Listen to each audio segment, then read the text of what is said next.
Hi everyone, my name is Dana Koontz and this is my cultural competence reflection video for week 3 of EDU-330 at Grand Canyon University.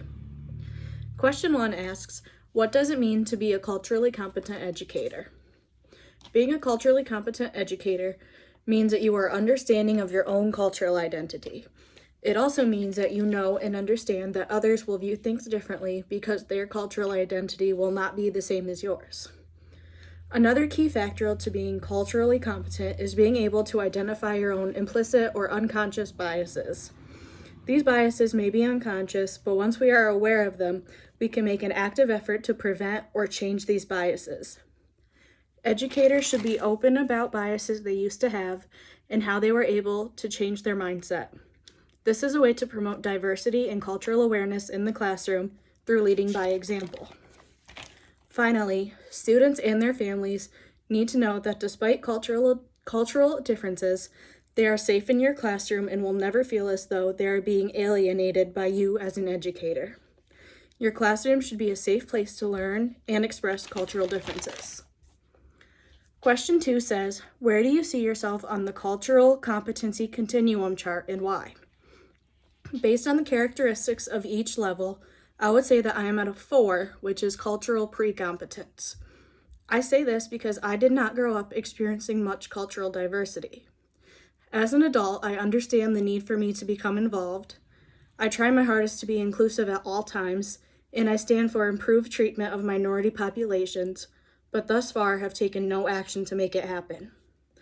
I would love to move to a 5 and eventually a 6, but right now, I feel like my opinions and thoughts don't make much of a difference because my hometown is so stuck in their ways that I need a bigger platform of people to hear my voice and help me advocate for change. Question 3 asks, what will it take for you to get to the next step or to deepen your cultural competence? I think in order to advance to the next step, I need to do more self-examination and recognize the privileges I have that not everybody has experienced. I also need to get out more and make the move to attend speeches and rallies regarding oppression and poor treatment of other cultures.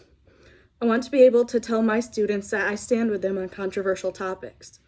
I also think more experience regarding cultural diversity would be beneficial and perhaps open my eyes to a world beyond what is shown on news stations.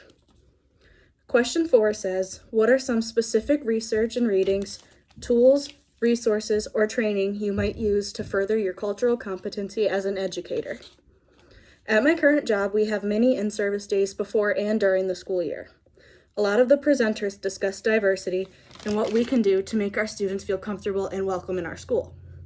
Additionally, I found an article in the GCU library called An Exploratory Study of Classroom Diversity and Cultural Competency. A study was conducted in a classroom of college students pursuing 4 different majors.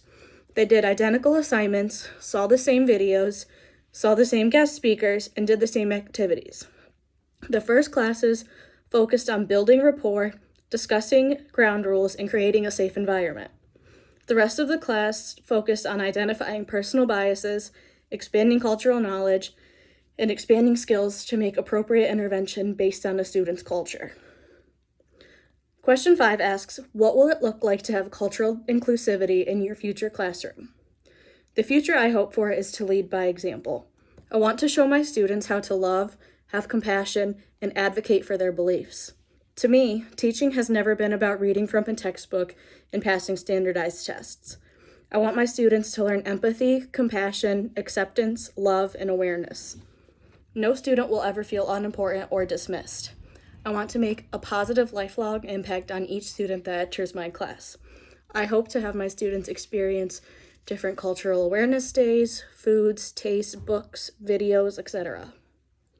The 6th and final question says, how will you ensure you are respecting individuals with differing personal backgrounds and various skills, abilities, perspectives, talents, and interests that do not align to your spiritual beliefs and moral values? I will treat every student with the same love and respect I would give to my own children. One of the most important things to remember is that I am in school to teach, not to preach.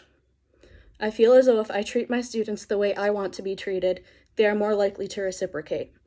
Every student will be treated the same, regardless of their background, abilities, talents, interests, or spiritual beliefs, because to me, that is the goal of teaching social justice in the classroom.